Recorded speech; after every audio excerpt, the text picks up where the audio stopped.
In the darkening sky of the late afternoon, the small man was hiding by a small ancient tree stump. He'd wandered away from the rest of all of his party, the raiding party that had sailed so far across the sea in their long ships.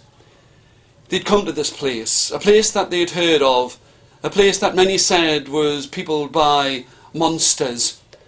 But there was a terrible smell, a smell of the swampland that frothed and bubbled in the distance.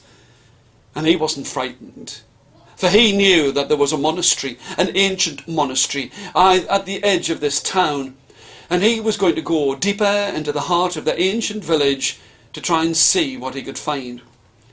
He was a mean man, mean-spirited and mean-natured, and evil seemed to run in his blood and his veins. He could see in the distance that the longship was left by the side of the salty sea, and there was a sting of brine on his tongue and at his throat. They had laid their tents, for this was a raiding party that was going to stay there for a long time. But he was going to make sure that he was going to take what he could and keep it to himself. He was a small man, and the rest of them, with their strong arms and their swords by their sides and their shields in front of them, would regard him no better than an outcast. As he went further into the village, he could smell rust in the air. He could see that there had been a forge in this place, but he was not interested in the steel or the iron that was melted and made into arms and armour. He just thought about how he was going to go to the monastery and he was going to take what he could. But here he was, treading lightly. And he found the monastery, and it had its old broken stones about it, and on top of the altar he could see the crucifixes, he could see the chalices. And he didn't wait for a single heartbeat, for he took one of the chalices and filled it with beer from a leather bottle that he kept in the pack and the sack at his back. He wondered to himself if it would taste sweeter for stealing it from these people who had left it behind. He never thought that it could be a warning, that people would have left this place, and left it only because there was some terrible danger. And in the darkness, by the side of the swamplands, there were two round red eyes of something or someone. As he staggered out, his belly filled with beer, he looked and he saw, and it was almost as if it hadn't been there before, there was a tall tower. He decided that he would go to the top of the tower, for he could see that there was a light inside. He'd heard stories of great riches in this village, and he was not satisfied with the gold and the silver that was there in the pack and the sack at his back. He decided that he would go higher, and he could smell that there was wood smoke in the air from a warning beacon. And up he went. His feet were now unsteady and unsure, and he took yet another drink of beer from out of the chalice, and it was then that he heard something, or someone, and he looked and his foot slipped, and he tumbled down those steps, tumbled to the bottom of the steps and to the well that was there at the base of the watchtower, and the weight of the gold and the silver at his back pulled him to the bottom of the well. He clawed and grasped at the water, but it was no use. He tried to use his knife to cut the pack from his back. Centuries later, when the ancient village was nothing more than a memory, people would come. They would dig up the stones to see what was there in that place. They found traces of longships. But it was when they discovered a well that had at its base the bones of a man, a small man, and in his hand was a knife, and at his back there was a silver chalice.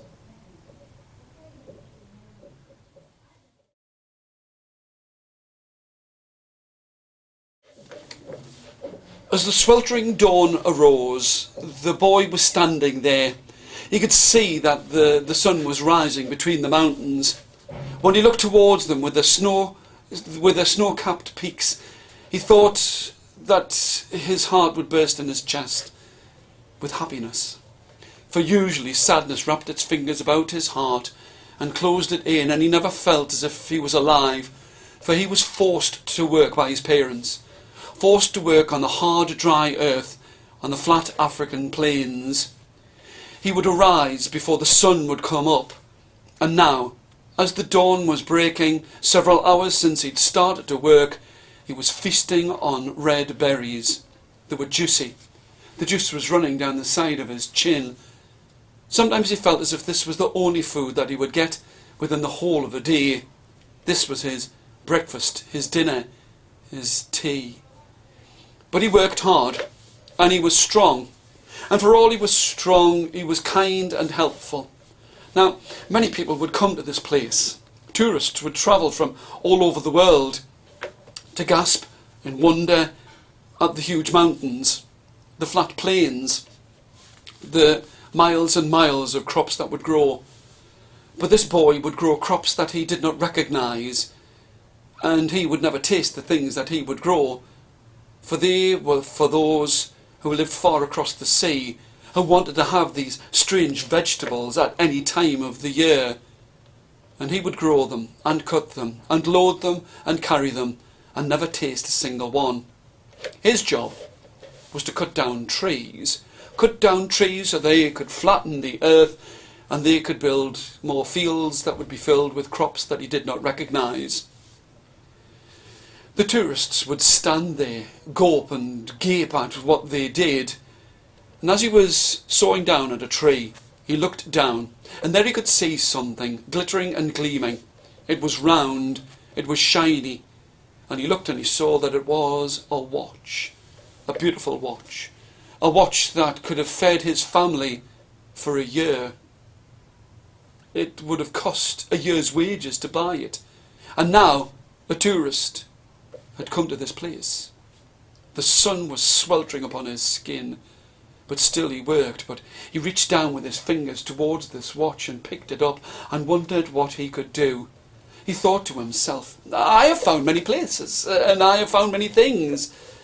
And he rested against the ladder that he had used to climb up the tree, to cut it down, to make the flat fields. He thought to himself, I could use the ladder. I could put this watch with all of the other things that I have found, that these tourists, with all of their money, have lost. For he had found a magnifying glass. He had found some small coins, but this watch was the greatest treasure. He would take the things that he had found, and nothing had been this rich, but he would take them, and he would hide them in a tree by the side of the stables, for when he had finished cutting down the trees, he would have to go and feed the horses. He would have to feed the horses and give them water, and in amongst the hay, things would be dropped as those fat tourists would lumber themselves up onto the poor weary horses, and things would fall from their pockets. But I've got to tell you, as he was going down to the side of the river to fill a bucket with cool, clear water, he found that one of the tourists must have lost their wallet. It was round and fat and filled with money. A watch here, a pen there, a few coins here and there, but a wallet was more than he could ever have dreamed of. But he was kind, and he knew that there was no way that he could keep that wallet. But he couldn't carry the buckets, and he couldn't keep the wallet in one hand, so he placed it inside of his pocket. And it was then that he saw the farm boss coming towards him. I knew it was you. I knew it was you who was taking all of those things. And no, it wasn't me. I just couldn't carry it. A likely tale. And here the farm boss raised his hand high in the air and was just about to strike the boy when the tourist raised up his hand and said, perhaps you should listen to the boy. Perhaps you should hear what he has to say. The boy felt relieved, for he thought he would feel the sting of the farm boss's hand. And he said, I found it on the ground, and I was going to take it back to you, boss. And I was going to take it back. And the tourist was grateful, but the farm boss did not believe him. As the wallet was handed over, Behind the tourist's back, he put his hand into a fist. But this boy was thinking, someday I will find a way away from this farm, and I will grow crops that I can recognise, things that I can feed to my own children, and I will not chop down the trees. That night, as he took the last bucket of water to water the horses, he saw something at the bottom of the bucket. He realised that the tourist had returned. It was a round, fat, golden coin. He took it. He put it with the magnifying glass, and he put it with the watch that he had found, and soon that he knew that bit by bit he would soon have enough money to buy his own farm, to grow crops the way that he wanted to do. And he would travel across those mountains with the snow-capped peaks, and then he would find happiness.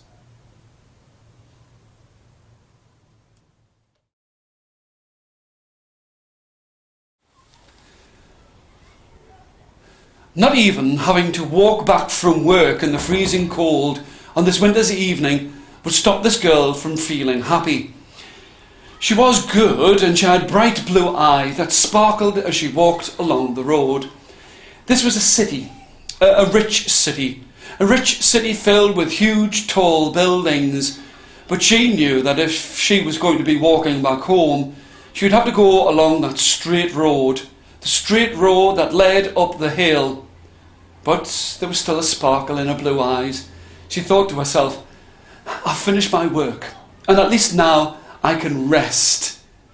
But she started to walk, and in the distance she could hear the roar of a sports car. This was someone who must have been far away from their home and lost upon the road, but it roared and it screamed, and she knew that the road that led to her house was cracked and steep and covered with ice on this freezing winter's evening. She jumped out in front of the car to try and stop, to let it know that it would never get to the top of the hill. But the driver just smiled to himself, his hand upon the wheel. Get out of my way! And he made a point of pushing his round shining wheels through the middle of the deepest of the puddles that were filled with slush and ice. She had tried her best. She had tried to stop him, but he just smiled, roaring. But the smile that was on his lips soon passed away. For now, he could feel that the car was slipping, moving more to one side and to the other. There were thick thorn beds either side of the road, and she was frightened for him. But she had tried her best. He nearly did reach the brow of the hill. He nearly had reached that place that he wanted to go. But all of his money could not save him. She heard the squeal of the brakes as the car careered out and down and away from her. She had tried her best. She knew that money wasn't everything. At least she had a home to go to. And as the snow fell, she knew that she would be happy. She would be happy to live her life with what little she had. And she rested her eyes and slept as the snow fell.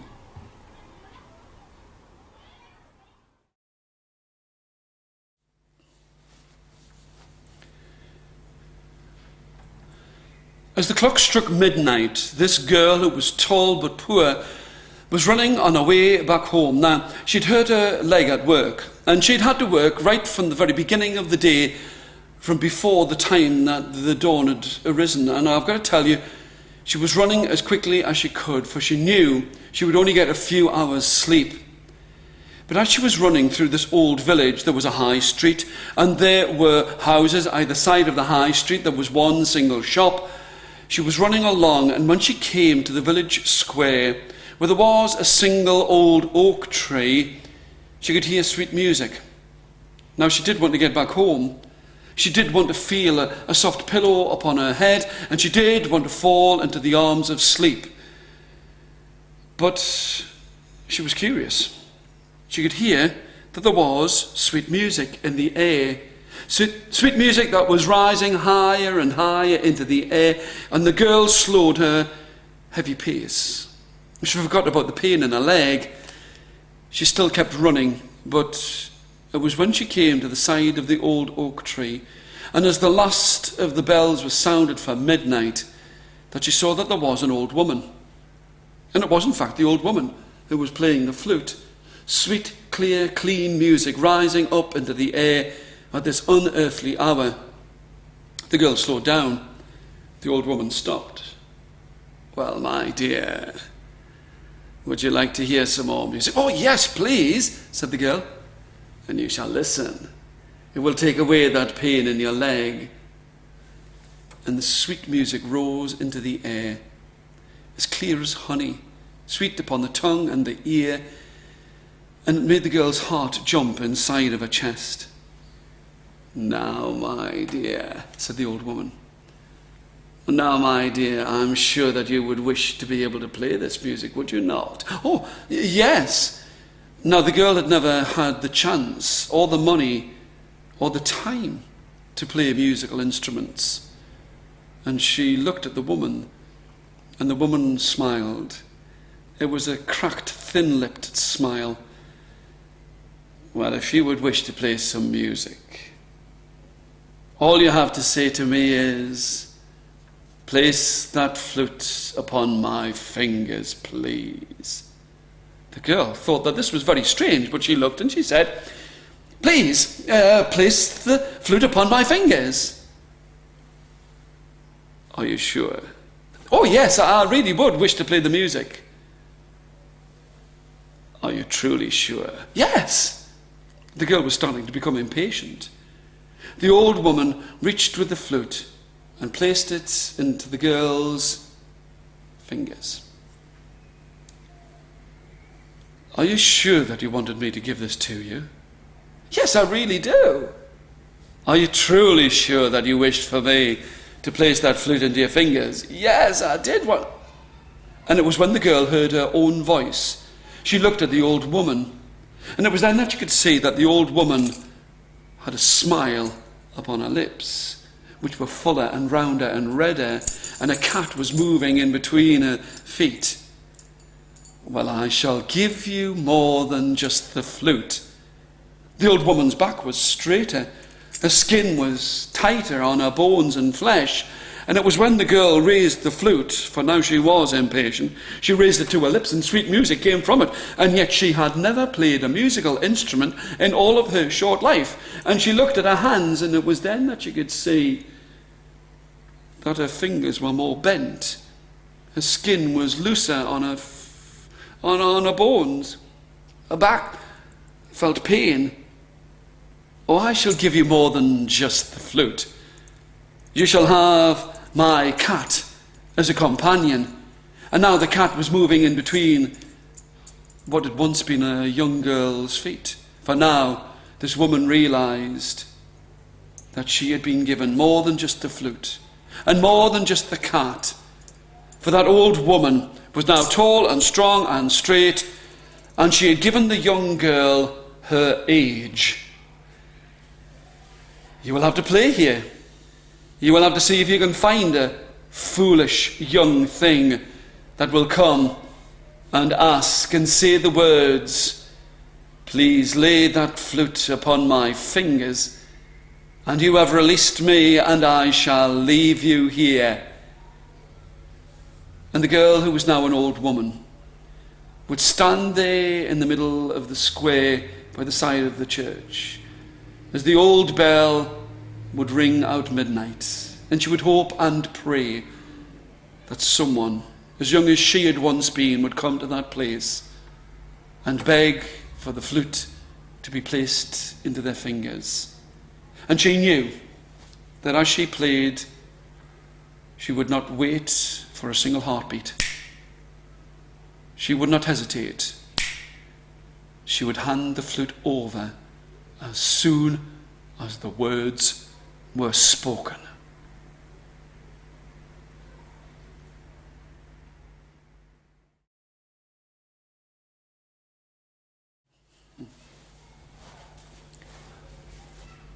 Thomas was walking, tall and strong and straight towards the crowded village. He had a raggedy cloak upon his back, but he was following all of the people that he'd seen with rich clothes upon their back and fat purses at their belts. If the truth was known, his purse was fatter and fuller than anyone else's, but he pretended to be a beggar who had a friend by his side. Or Thomas had someone who would do all of his stealing for him.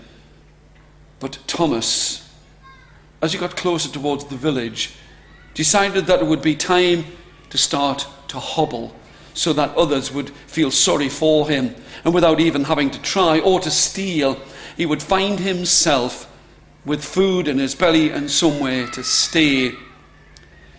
But it was a cold and a foggy afternoon that was turning to evening, and bats were in the air.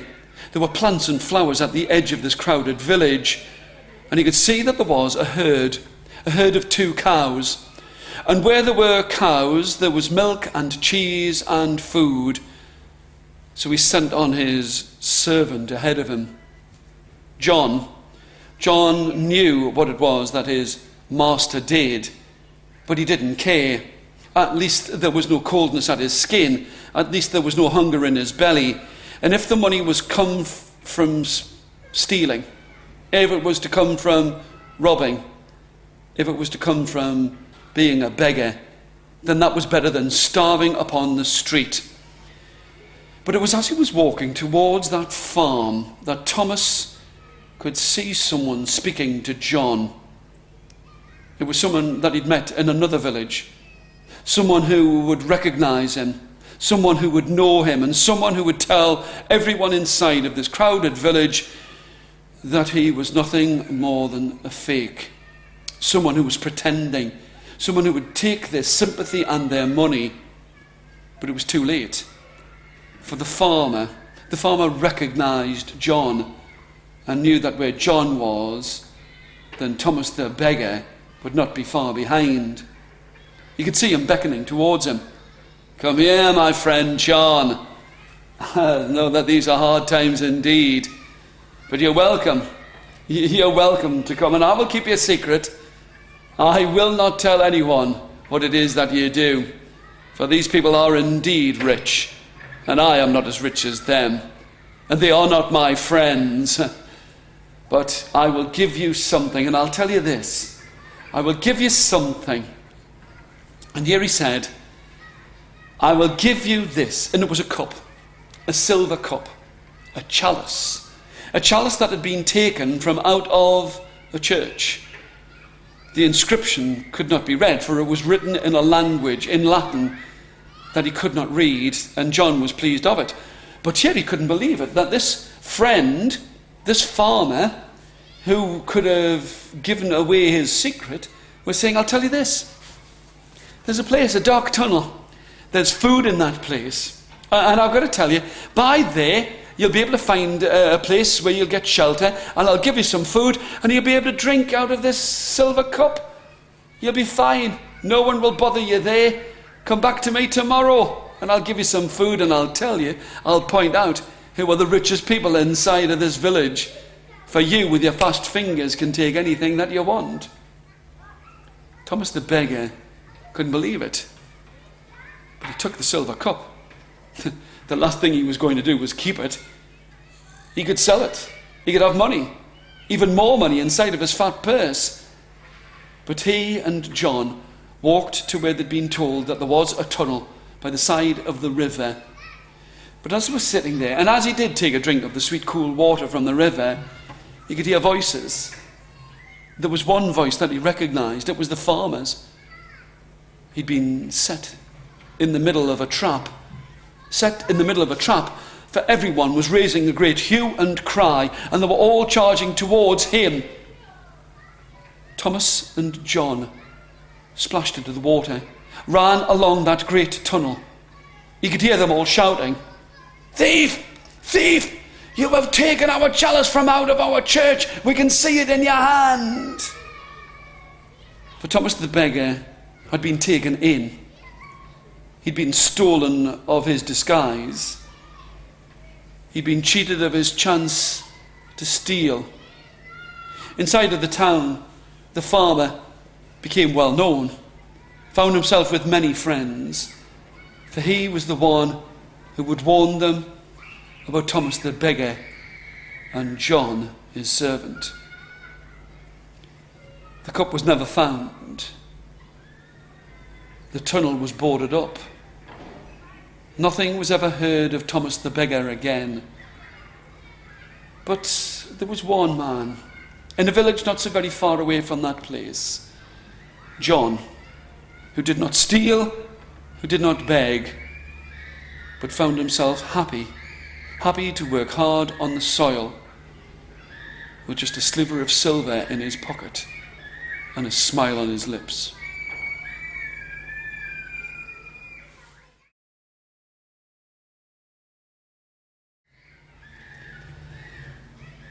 He had never had anything shared with him when he was a child, and now as a man, he still did not share. What he had done was this. In the gold rush, in the new country of Australia, every prospector who had found a good heavy bag of gold would find that the bag was just slightly lighter than it had been the night before when they woke up in the morning. And this was what he had done. He had stolen, but not so much that anyone could say exactly how much.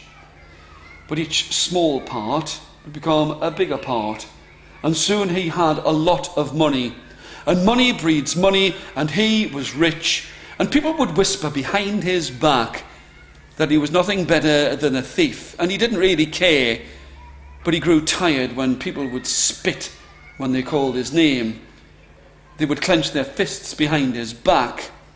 And now he knew that he was going to have to go away from where all of the prospectors would get the gold from out of the river, would dig the gold from out of the ground, and he was going to go to the new city in his finery, in his good clothes. He was going to travel to the city that was made out of bricks and wood, and he was going to find himself with a bigger house. He had never shared when he was younger, and he was not going to share now. It was going to be a huge house. And now, on this hot evening in 1902, he could see that not so far away from his great house, there was a well where animals would come and they would drink. You could see that there were koalas, a family of koalas. At first, the very idea of having to share his water with animals caused his heart to beat faster in his chest and his palms to become wet. But he thought, there is nothing in this world that I can share, nothing that I can show for all that I have done. He stood on the bridge that went over the great well and the water. If he was going to share it with animals, then it might be possible to share it with humans. He sat down on a bench and looked and watched and thought. There was a log that was caught in the river. The water did not flow towards the well, did not pass by the side of his house. And he wondered if this was a chance for him to show that he could share without being asked. By his own hands, he reached and pulled the log this way and that, and it took him many days. But I'll tell you this, people found out that he'd made sure that the river would flow through that great city by his own hands, by his own work. And he heard voices behind his back. People would whisper, people would point, but not to place their hands into fists, but to talk of the good things that he had done. Now, this was the strangest thing that had ever happened to him. And people would come and sit by his well, sit by his river, watch the family of koala, and he would have to share. But soon he couldn't stop himself. He would find an interest in the way that they talked to him, the way that they regarded him. They saw him as a kind person. Soon people would visit his house and sit with him and talk with him and ask in the nicest possible way how he could use his money to the betterment of everyone. Far away from his old ways of stealing gold, he used his money and his riches to help other people. People would come inside of his house. People would sit with him, plan and plot, and his house was made bigger. At the turn of the 21st century, that place could still be seen. Many benches, bigger water, more koalas and more trees. But the house was now the site of a skyscraper with a plaque at the side that spoke of a man whose heart knew no bounds, who was generous and helpful, and who used his money well. No one would have believed that he was mean and unkind and once a thief.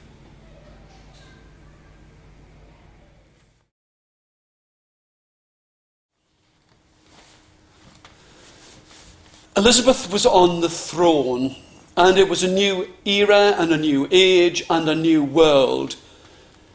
But that didn't stop this woman still being something out of the ordinary, for she was a pirate. She was tall and strong in her heart and at her back.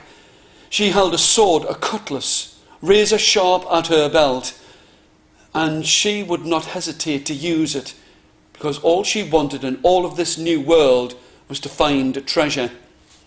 Now, her great galleon was becalmed on the flat seas in the Indian Ocean. The wind had risen. It had blown her to this place. She had followed the map to try and find the treasure, but as quickly as the wind had come to that place, the sails were now still. She was sitting on the deck, looking out at the flat calm sea and praying for a wind to blow her to where she wanted to go. She was feasting on lobster, but smiled to herself, for no one in Britain would ever have seen such a fat, round, juicy lobster or known what its flesh would taste like. She used the tip of her cutlass to smash one of the claws and smiled to herself. But the noise of the men and women, oh yes, she was not the only woman on board of this ship. She didn't care for their superstitions.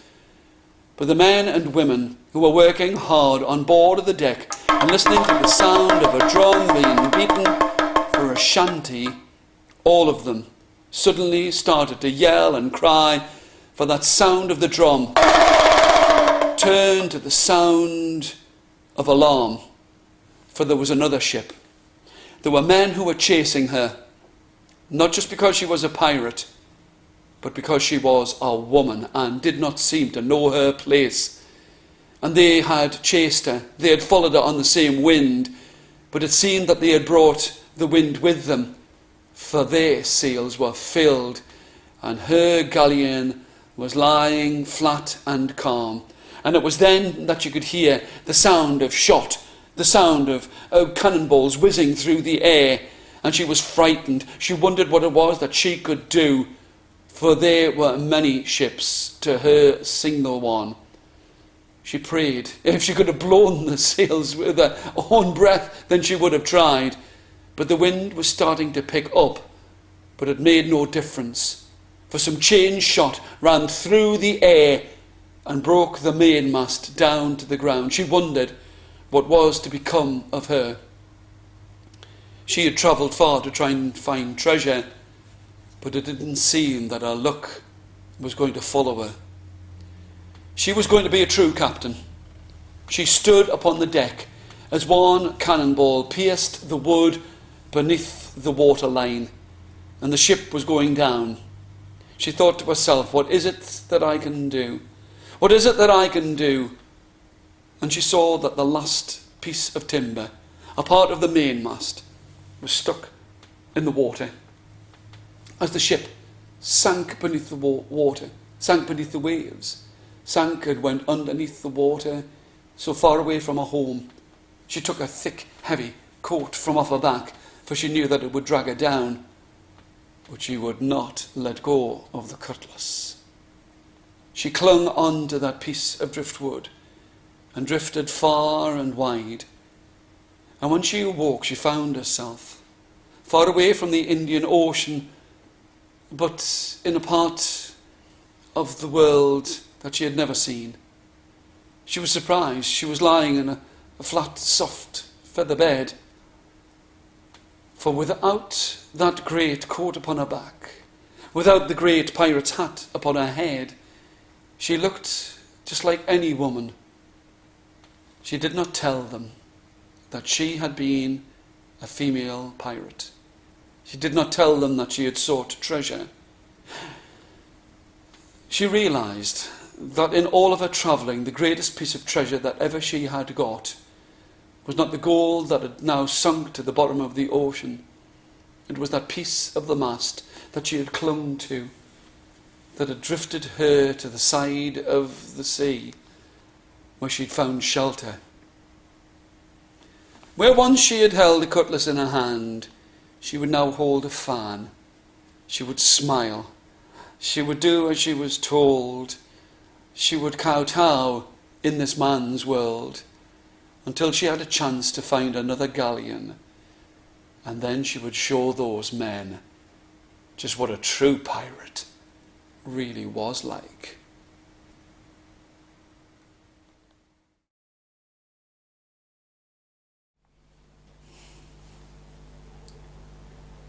Through his veins and arteries, mischief ran like blood. This strong boy would take whatever he could. He knew poverty. It was no friend of his, but it would walk by his side. And now he found himself in the middle of a vast village, a village that had one long main road, but the houses seemed to cascade up the mountain and down the side of the valley. And he knew that this would be a place that he could find many things that would change this stranger of poverty into one that he had never met before, and that was to have a friend who knew what it was to be rich. And it would be his, a good friend, a friend who would know what it was to have money in his pocket, a friend who would show him all of the best things in this life. Now, I've told you already that he was filled with mischief.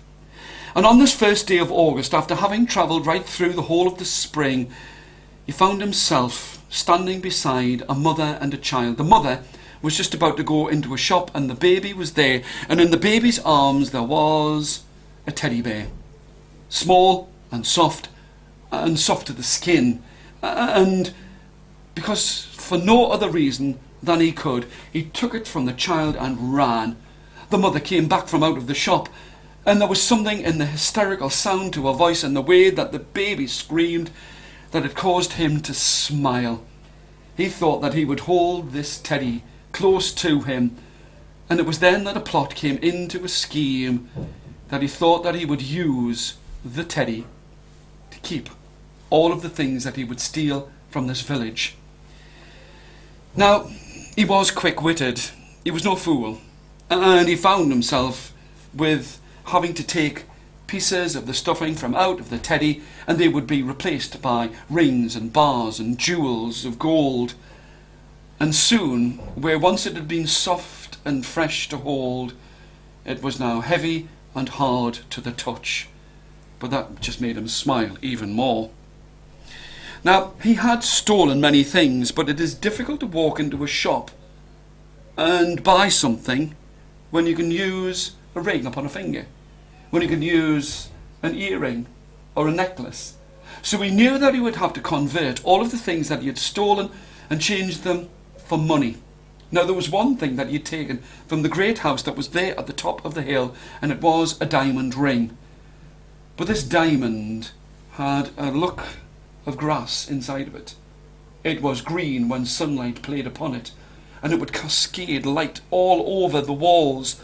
A green light, a green diamond light. Now, he thought that everyone else was a fool in this village, so he didn't think that he would have to go into the village to change it for money. He wouldn't go so far, for no one would suspect him. And he went to the next village. But a ring with a diamond that is the colour of grass is recognisable. Tongues would wag and tales were told. And he was recognisable because he had a dark look in his eye and mischief in his voice. And one day, when he was sitting inside of the house that he'd bought with the money that he'd exchanged from the ring, he was making a plan and a plot to steal something. Now, he couldn't just walk in. He would need to make plans, and he was sitting writing at a desk. And he was writing out a plan, making a map of how he was going to carry out this thievery. But he thought that he would keep the plan inside of the teddy. He would keep the pen inside of the teddy. He would keep the things that he used to pick the locks inside of the soft animal's innards.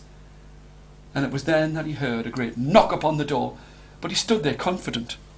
For everything that would point to him to being the thief was hidden and out of sight, and no one would suspect there being anything inside of a teddy. But of the people who stood at the door, there was a woman that he partly recognised. But when she spoke, there's something in the way that she spoke that reminded him of a time when he had stolen something. But he invited everyone in. So sure of himself was he. You can search this place, but you will not find anything. But that mother looked, and on the shelf she saw the teddy, and she reached for it, so she recognised it. But there was something about the way that it felt, heavy and hard, and as she pulled at it, out cascaded the gold and jewels that he had stolen. And for just one moment, he felt it the way that everyone had felt when he had stolen things from them. He felt the way that he had made them feel. He did not wait for a second. He rushed and ran away from that place, never to return. But I will tell you this. That baby who had once had a teddy stolen from it kept it. The baby became a boy, and the boy became a man, and he would sit by the light of a fire's flame and tell of the day that his mother, who recognised everything, who saved his teddy for him, who gave everyone in that village everything that had been stolen from them, and to make sure that you look in a stranger's eyes to see if there's mischief or a dark look in their eye.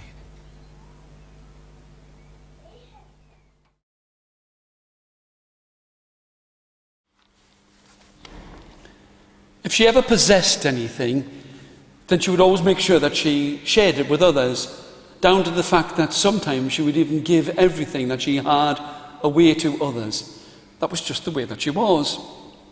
She was a good girl, but it meant that she had not as much to eat, so her arms were thin. Her and her father lived in a cottage. It was a small cottage, and on the gate it had written down, "Random Cottage." It wasn't that it just appeared out of nowhere. It was just the fact that the rooms were arranged in no particular order, and it was only her father and her who knew where anything was, or any room was, inside of that small cottage. But now she sat by the window, brushing at her curly, long hair. Her father had many enemies. The war had made sure of that. But she decided that she would move with him far away to this forest. Now, many people said that this was a haunted forest, but she was happy in that place, and if she ever did meet anyone, then she would always share. And for 10 years they'd lived in that place.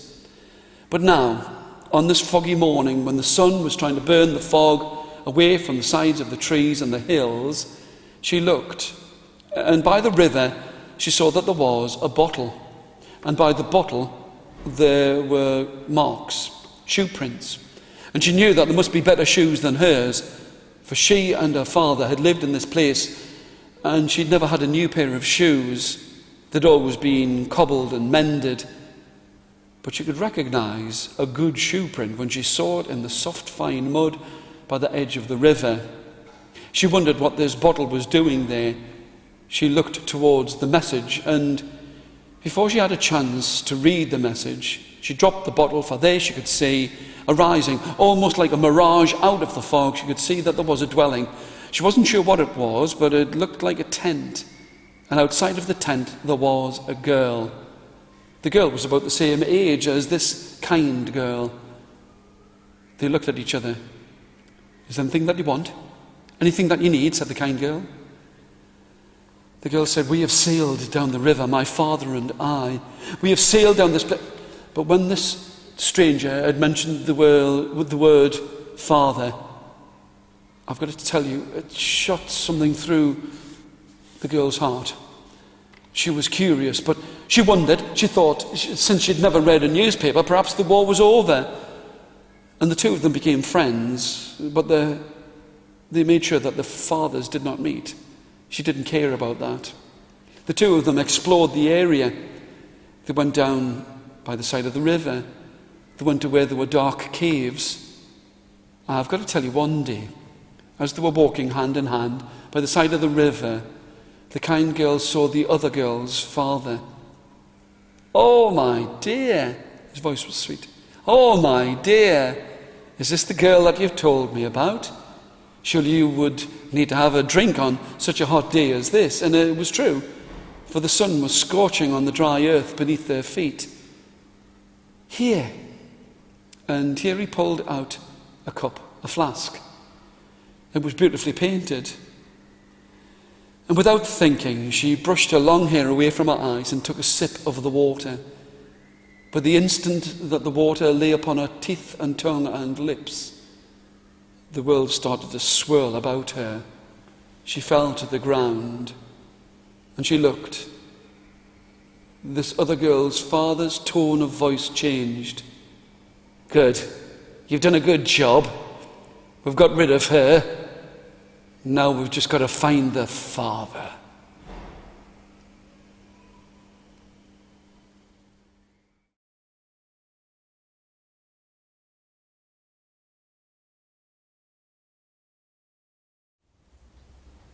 This statue had always stood in this place, in the middle of the cobbled town. Many people said that it was scruffy and it was run down. But the boy, as he pulled his dark glasses over his eyes, for he never wanted anyone to look him in the face, loved the way that the cobbles sounded beneath his feet. He loved to walk along this place, but he could not stand the way that people would shout at him, for he did have white hair that stuck up on the top of his head. But despite all of the things that people would say to him, he was always friendly. His dog would be behind him. It didn't pull him along the road. It was almost as if it led him from behind. And he was talking to himself, but he was making his way towards the school. And even though he was kind-hearted, he had to put up with everyone bullying him. In this small town, with its cobbled streets and its scruffy stones, there was the biggest building in all of the world. But he'd never bothered to look at it. He'd never turned his head towards it. He could feel the shadow of that great building on his skin. But now, here on the last day of spring, the rain was falling hard and cold. This boy was no fool. Many would say that he was the most intelligent boy within the school. But his grandfather kept the boy's secret really well. The boy didn't know that his grandfather knew. And when he would sit and talk to his imaginary friend, the boy would wonder what it would be like to have a brother who would look him in the eyes.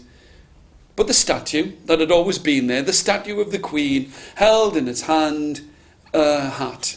It was round and it was golden, and many said that it was a lucky hat. But the boy, making his way towards the school, didn't notice that he was staggering this way and that. It was almost as if he didn't care, in the same way as he didn't care about what the bullies would say to him. But he was making his way, and it was then that his coat brushed against the lucky hat held in the Queen's hand, and it slipped and fell into the pack that he held at his back. People were starting to shout and yell and scream that someone had come and stolen the lucky hat away from the village, and the boy didn't even know that he had the hat in the pack and the sack at his back. And still the rain fell down, cold. Some people were shouting. Some people were shouting at him that he was the one who had stolen it, but he hadn't seen it fall into his bag. He didn't even know that it was there. For this was light. The hat itself was not carved out of stone like the rest of the statue. It was light. It was made of metal and glass. I've got to tell you, he pulled his own glasses up to his eyes, and he heard people running behind him. His dog, that always seemed to lead him from behind, was starting to panic, and now the boy thought that it would be a good idea to walk away from the voices, but he didn't know where it was that he was going. Further and further and out of the town he went, and still with his dog behind him. No one could tell the way that he'd gone, for the rain had fallen heavy and hard, and had washed away the dog's paw prints and washed away his footprints. In this strange village, he did not know where he was, but he knew that he was far away from home and far away from his grandfather. But in the air he could smell food, good food, clean and fresh, unlike anything that he'd ever smelt before. I've got to tell you, even though he had not done anything, not with his own hands, and not that he had seen, he felt as if he was on the run. He was scared. He felt as if he'd been bullied to go far away from his own home and far from the town that he knew so well. Now he couldn't even feel the shadow of the tallest building on his skin. All he could feel was the rain as it fell. But in this town, nobody looked at him strangely. His white hair was flattened to his head with the rain that had fallen. Nobody questioned him about his glasses. I will tell you this. The boy had never wanted anyone to look him in the face because he could not return their gaze. For his eyes were as white as his hair. There'd never been anything, not a single sight had entered into his eyes. And that was why he pulled his glasses up to that place above his nose, so that no one would look at him and call him names for the fact that he had no sight. People were kind to him. People would say to him, "You need to sit down. You look as if you're lost. It's good to see you." They would use all of these terms. "I will see you later." But they did not know, and they did not care, that he could not see. They didn't care about that. They would sit him down and talk to him. And they could tell by the way that he spoke, by the way that he held himself at the table, by the friendliness that he had for his own dog, that he was a good boy inside of his heart. And they really did not care. But they fed him food that he had never eaten before. Fresh, clean, strong in taste. And bit by bit, he could start to make out shadows. Or he couldn't see completely, but he would make out shadows and light, and he didn't need to make small gestures or have his dog lead him from behind. And he quite liked the fact that he could make out the shadows of people's faces. But it never stopped him listening so intently to the way that people spoke to him, with kindness in their voices, kindness in their hearts. And he loved this new village. His grandfather knew that it had been a lucky hat, because it had made him go out of the village where everybody treated him so badly. He was kind-hearted, and he found kind-heartedness in return.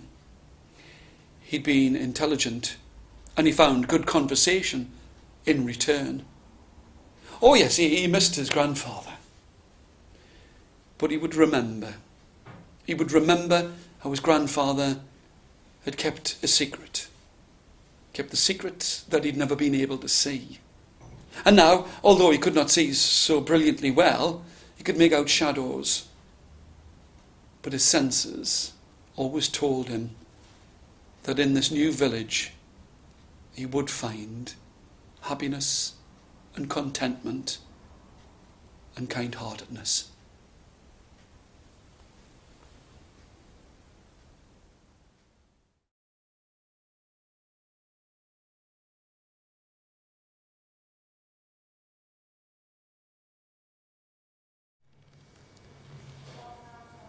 By the side of this beautiful lake, this rich girl was sitting there, sitting on a carpet that had been given to her by her mother. For now she knew she was about to be married And she was sitting in that place and talking to herself and wishing that she could see her sister as she had seen her sister so many years before.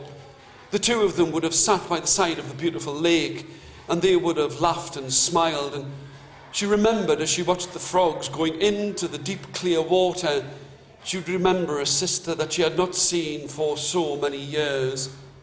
But this girl would look after anyone that she could and think about others before herself. But now, as this hot morning was starting to cause a mist that lay over the top of this lake, she wondered what she could do. She sat down upon that great carpet that she'd been given by her mother and looked and wondered, and she prayed out loud, "Oh, how I wish that I could see my sister again." She wrapped it and held it close in her arms. And I've got to tell you, she did not know this, but as she spoke those words to wish to see her sister again, that carpet, which had woven in amongst threads of gold and silver, there was magic. And it lifted her up. It took her far away to a huge square meadow that was filled with flowers. There was a heady smell in the air that almost choked her, but it was sweet. And she couldn't believe it, because right in the middle of that place, she saw that there was a statue. Now, the statue was made of wood. It was there. It had its arms open in the way that she would stand often herself, with her arms open, ready and willing to help anyone. She walked towards the statue. She was quite surprised that it was cut and carved from hard wood. She didn't really know where this place was, but it was as she looked down, she could see that on its feet, the statue had beautiful, red, glittering, shining slippers upon its feet. She wondered. So much magic had happened to her, not just in her life and the happiness that she felt about the fact that she was soon to be married, but she looked. And if this carpet could have taken her to this place, then what was there to say that the slippers would not also have been filled with magic? She took them from off the statue. She placed them upon her own feet. And as she did so, the words spilled from out of her lips yet again. "Oh, how I wish that I could see my sister again." And so it was done. Her sister stood there beside her. They had so much to talk about, but she thought that if she was to wish for one thing, then perhaps there would be more wishes. She wished that everyone in all of this world would never know what it was to have ill health.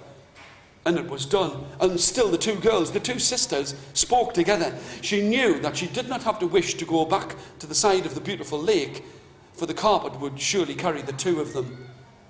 And as they flew through the air back to the side of that beautiful lake, she used the last of those wishes, for she knew that she was happy, and she knew that she was kind in her heart. But the last of her wishes was this, that everyone would know a place where there would be a lake, flat and smooth, where everyone could sit by the side of that place and watch the sun arise and the sun go down and the moon cast shadows upon the rippling water, and that they would know the happiness that she knew inside of her heart, rejoined with her sister again.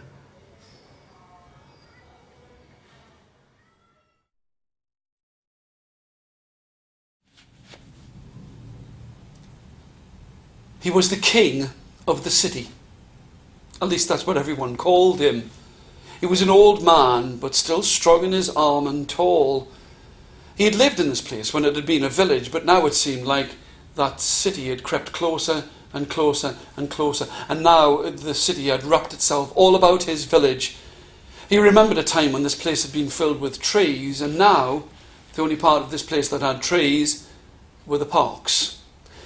And he remembered how he would love to go and see all of the animals as they would jump from place to place, jump from tree to tree.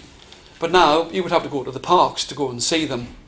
He was a kind man, but if anyone ever took him for a fool, then they would find that there was a strict streak inside of his heart. But he would forgive them if they tried to cheat him for money, if they tried to cheat him with food, if they tried to do anything they would only cross him once. He was a carpenter.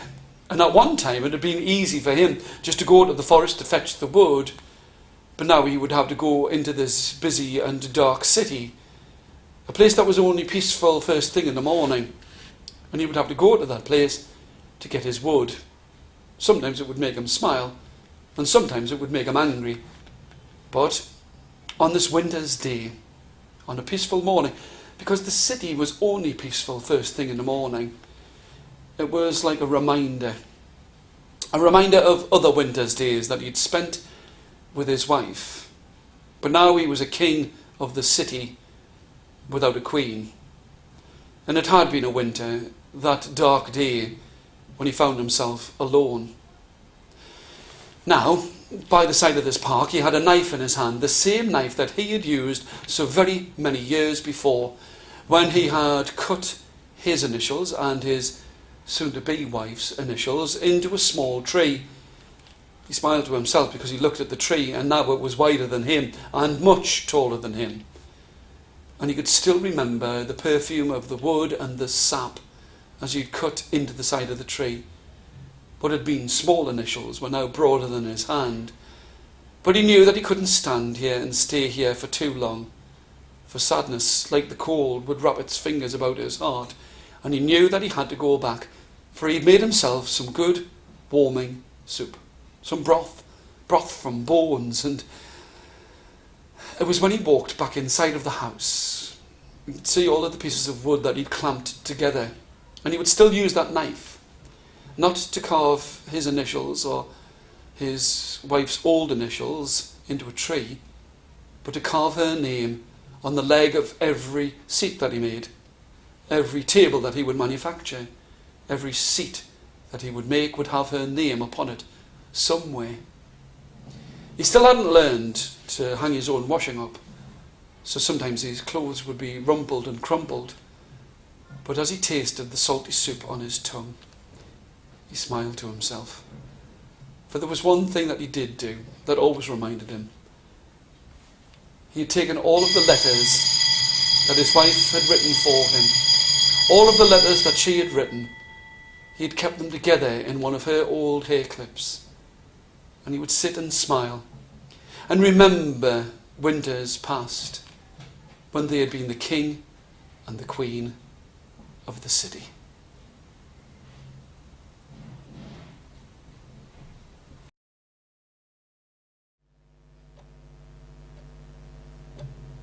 She was an old grandmother, and even though she had children of her own and grandchildren, it did not make her any more pleasant to this world. She enjoyed the mean streak that she held inside of her heart. It brought a warmth to her old bones and to her blood. But on one dark and starry night, she decided that under the guise of pretending to knit, she would go out and count her money. A knitting bag filled with wool and knitting needles was a good place to hide all of her money, because she did not trust anybody. She thought that she would take her knitting and her money inside of her pockets and inside of the bag. And down by the edge of the rough sea, where there were many rock pools, she would enjoy the fact that as the rain fell, it would make her fingers wet, and the smell of money would rise high above the smell of the seaweed. And now as she counted her money, for she didn't trust anyone, she counted and smiled and realised that the more she had, the more she could keep, and the less she would have to share. And that was really what made her so mean, that she had so much when everyone else had so little. But now, at the edge of the sea, where there were many rock pools, she could see the crabs by the light of the moon moving this way and that.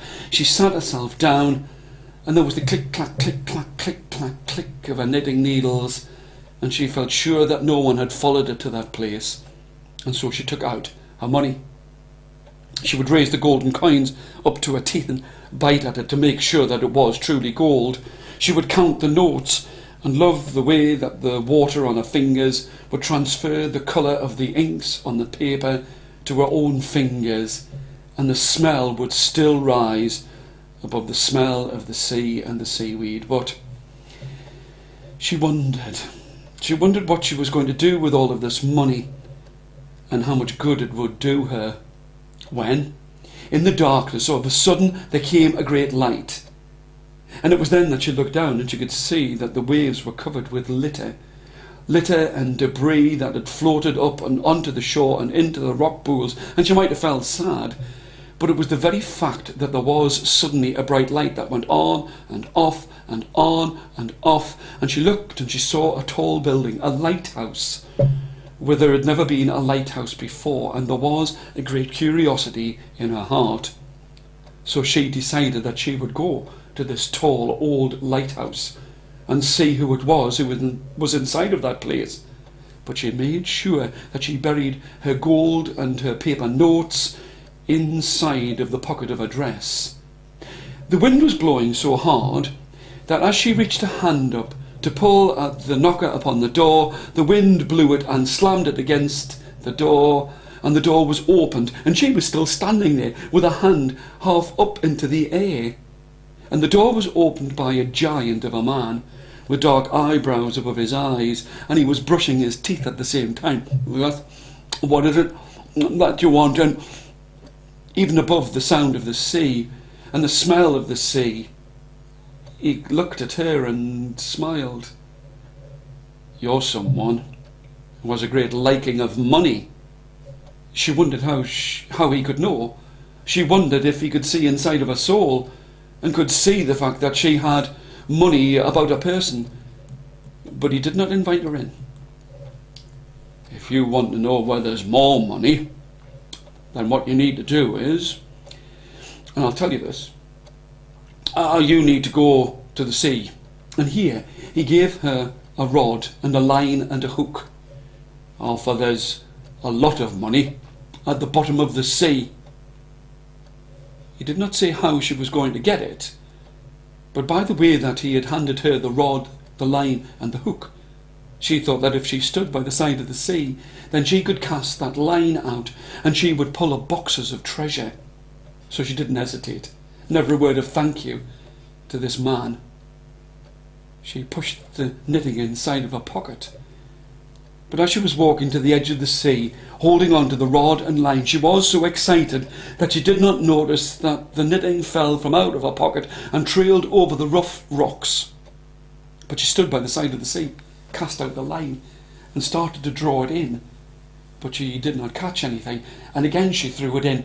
But she thought that what she needed to do was to go a little closer to the edge of the sea, and so she took a step forward, and out she cast the line again, and reeled it in, to find nothing more than the hook at the end of the line. And again and again and again she kept casting the line out, and then when she felt something at the other end, she licked at her lips in anticipation, thinking that there would be a great box of treasure at the other end of the line. And so she pulled, and even though the wind blew, and even though it was heavy on the line, she still pulled. But it was then that her feet slipped upon the seaweed and she fell into the water. Now the weight of the gold and the money in her pockets felt heavy, but she wasn't going to cast it out of her pockets, for she was going to have a greater prize when she got down to this box of treasure that she imagined at the other end of the line.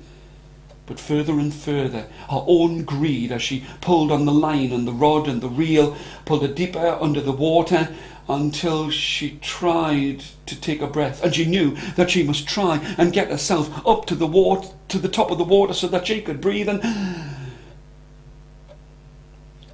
the next morning her grandchildren came to that place, and even though the grandmother had been unpleasant and unkind to them, they decided that they would go and visit her. They found her house door unopened.